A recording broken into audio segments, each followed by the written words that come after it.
I am having a nice chat in Berlin with Steven Sloane, who will be guest conductor with the Santa Barbara Symphony coming up on the Valentine's Day weekend. Santa Barbara Symphony, let me get, Steven, forgive me for a moment, I'll do the plug.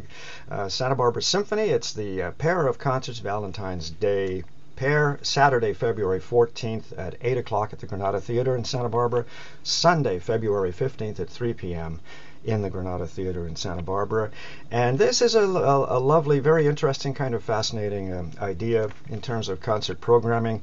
We're going to kind of discuss via an actor whom I presume is going to be reading some of the letters between Robert Schumann, Clara Schumann, possibly a little bit during their courtship. They had a very long courtship before marriage, and then the sad reality of Robert Schumann's decline into mental illness, and the young Johannes Brahms, a young kid, showing up and saying, "Let me help."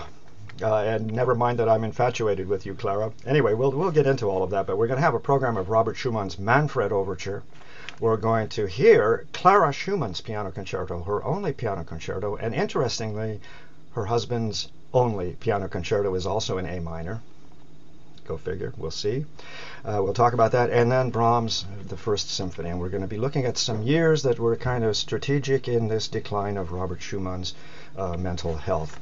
And by the way, Steven Sloane is an LA boy. For those of you in Southern California that'll be watching this little interview, you'd better get up to Santa Barbara for the weekend of the 14th and 15th and congratulate him on a major, magnificent, wonderful career in Europe. He is in Berlin. He is still conductor, I think you said, Stephen, 20 years or 25 years with the Bochum Symphony Orchestra. For 20 years already, yeah. I'm in my 20th season, yes. Fabulous. And also a wonderful opera conductor, apparently, very busy in the opera world. Also in Norway. Are you still with the orchestra in Norway? I just stepped down last year. I was there for almost 8 years. Yes. With the Stavanger Symphony Orchestra. And how about the American Composers Orchestra in New York City? Are you engaged with them? I was for, let's see, 4 or 5 years music director, stayed on many years after that as principal guest conductor. Still remain, very close ties.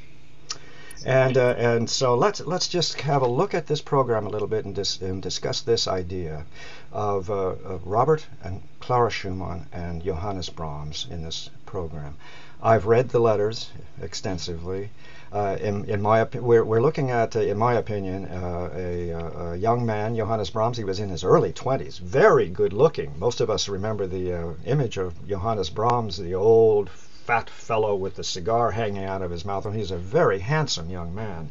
And he developed, in my view, quite an infatuation with Clara Schumann.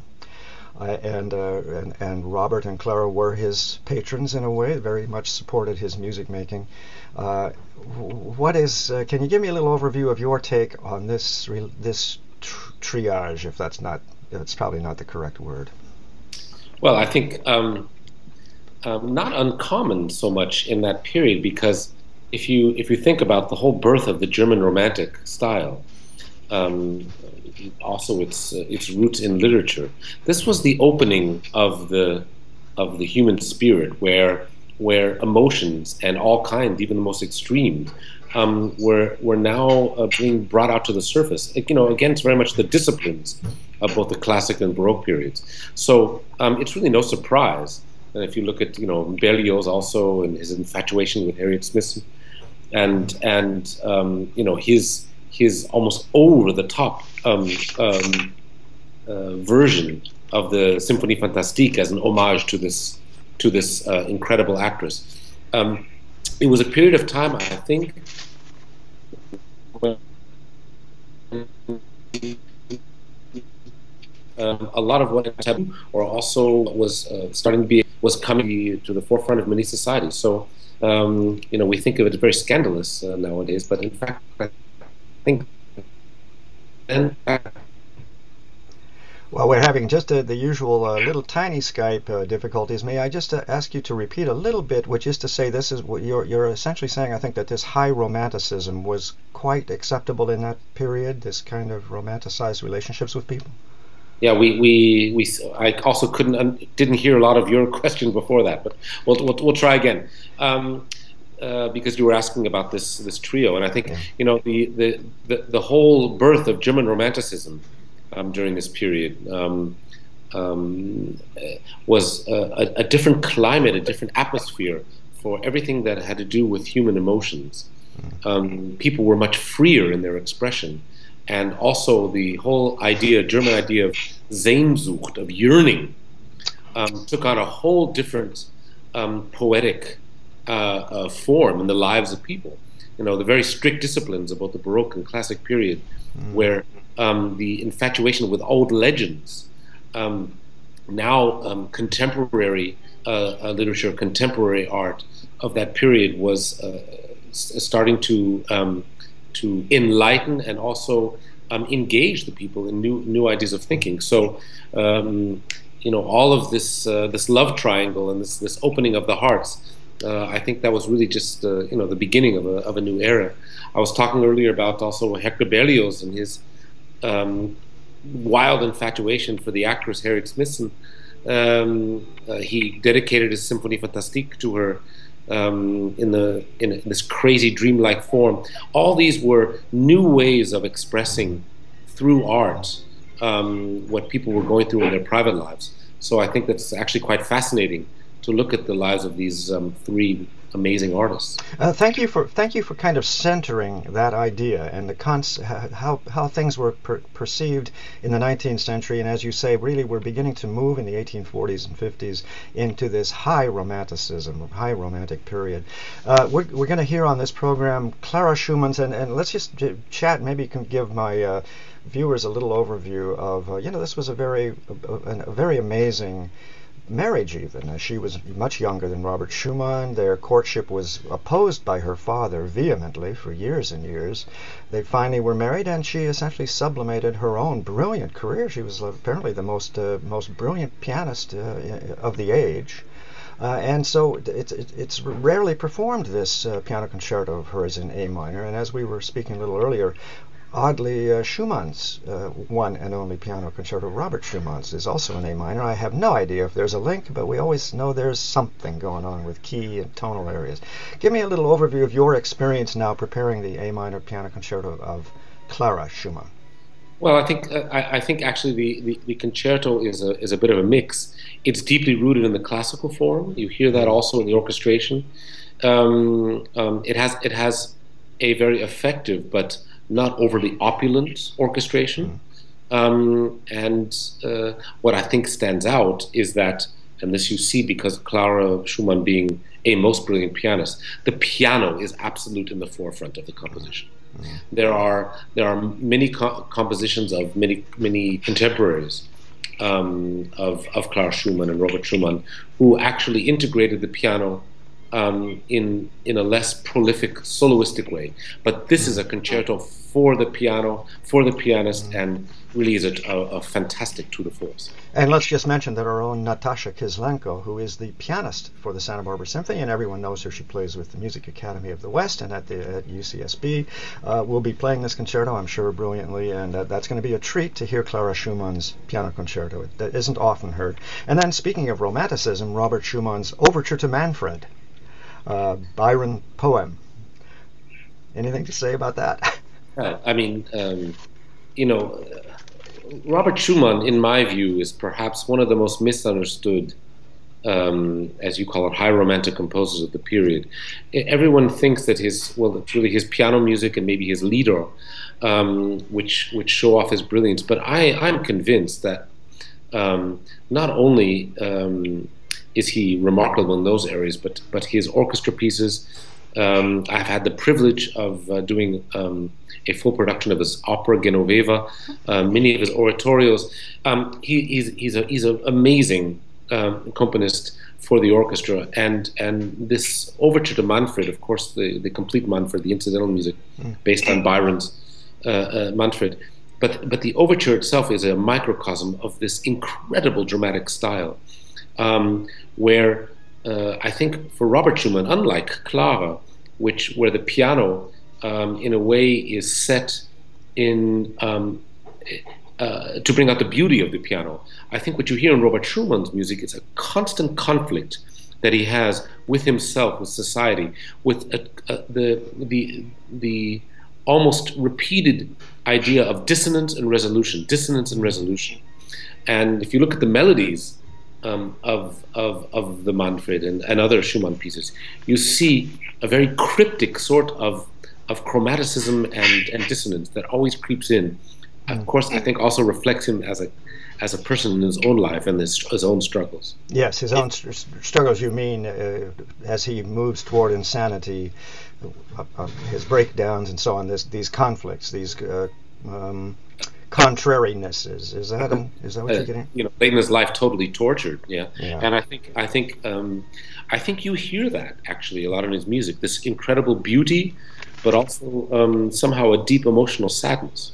And 1848. That's for Manfred Overture. That's and the incidental music. That's getting close to the period of the great sad decline, the attempted suicide, the commitment to a sanatorium, leaving behind Clara and his children. I mean, a very tragic tale. So a good thing is this young Johannes Brahms comes upon the scene and essentially says, let me help, let me move in, let me take care of the kids, which he did beautifully. Apparently they loved him. And all of that took place in the late 1840s, 50s. Schumann dies in 1856. So now I want to move on to the Brahms First Symphony, which is going to end this wonderful program, 1876. And we all know he worked on it and worked on it and worked on it and worked on it. Took him almost 15 years, I think, to complete. Yeah, and a magnificent work. I'm just reminded from the letters. Here's my take on the relationship, and you've certainly helped clarify this sort of age of acceptable infatuation, if you will. I remember a letter where Clara finally, I think, has kind of had enough of this young kid. He's been chasing her relentlessly with letters. She speaks with her mom, and she essentially says, my mom says, lighten up, kid.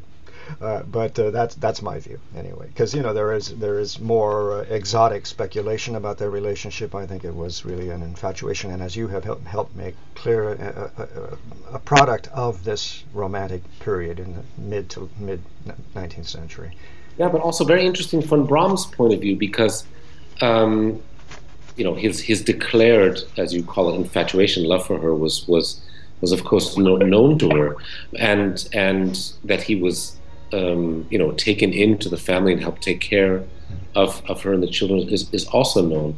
But what's interesting is that after Robert Schumann did die and pass away, he had more than ample opportunity to sweep in, as we call it, for the final kill and go for her. But in fact, did reject her.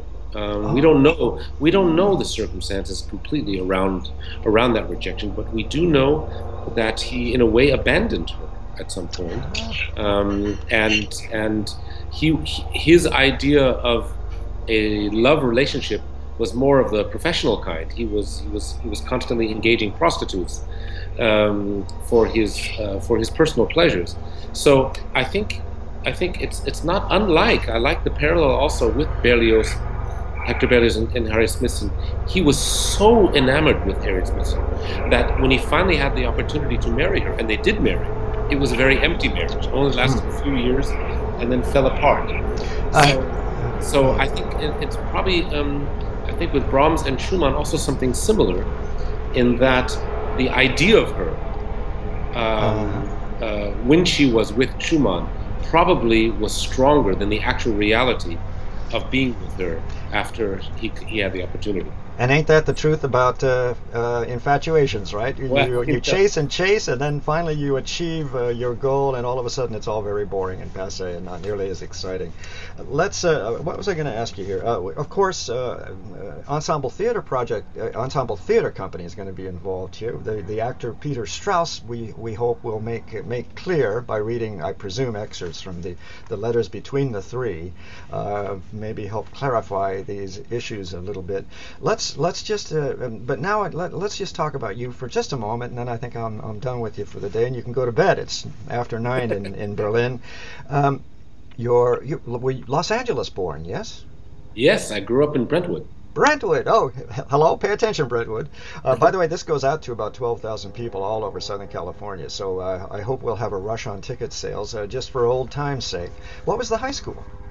Well, I grew up in Kentra Canyon, if you know where that is, and then I went to Paul Revere Junior High School, and then Pali High, Palisades High School, and then I went to school at UCLA. I'm a graduate of UCLA, so I really born and raised in Los Angeles, and I'm so grateful for my amazing musical education that I had there. I really am very grateful.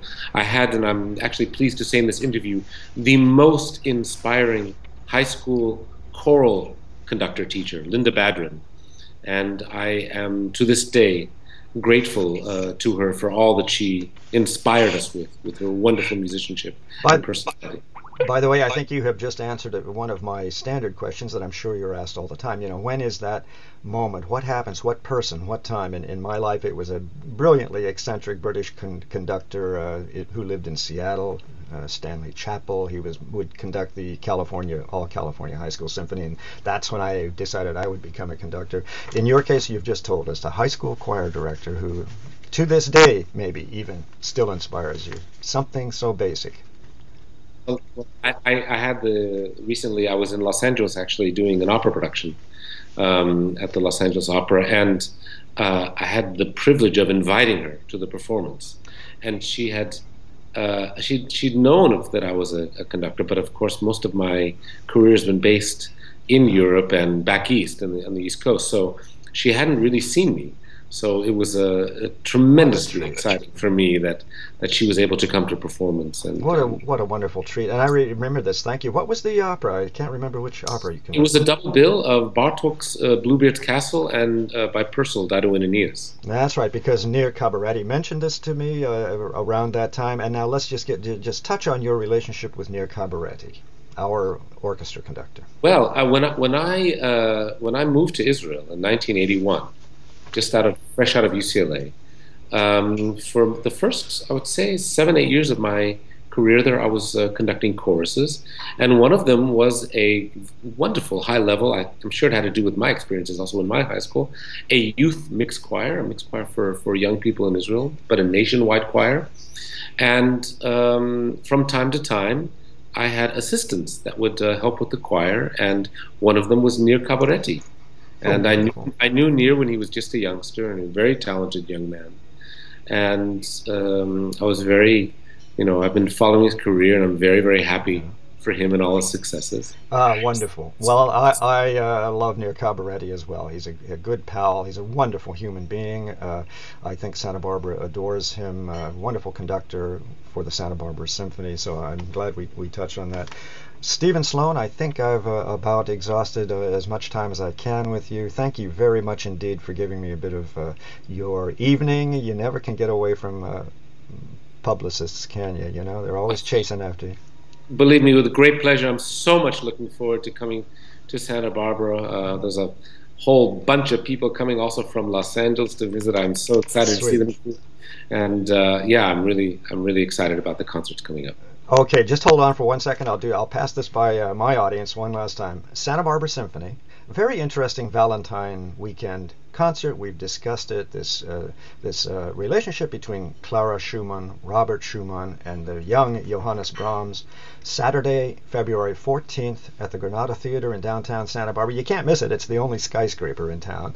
At 8 o'clock in the evening. And Sunday afternoon, it looks like it's going to be a beautiful Sunday afternoon, February 15th at 3 o'clock in the afternoon, Granada Theater. Tickets, area code 805-899-2222.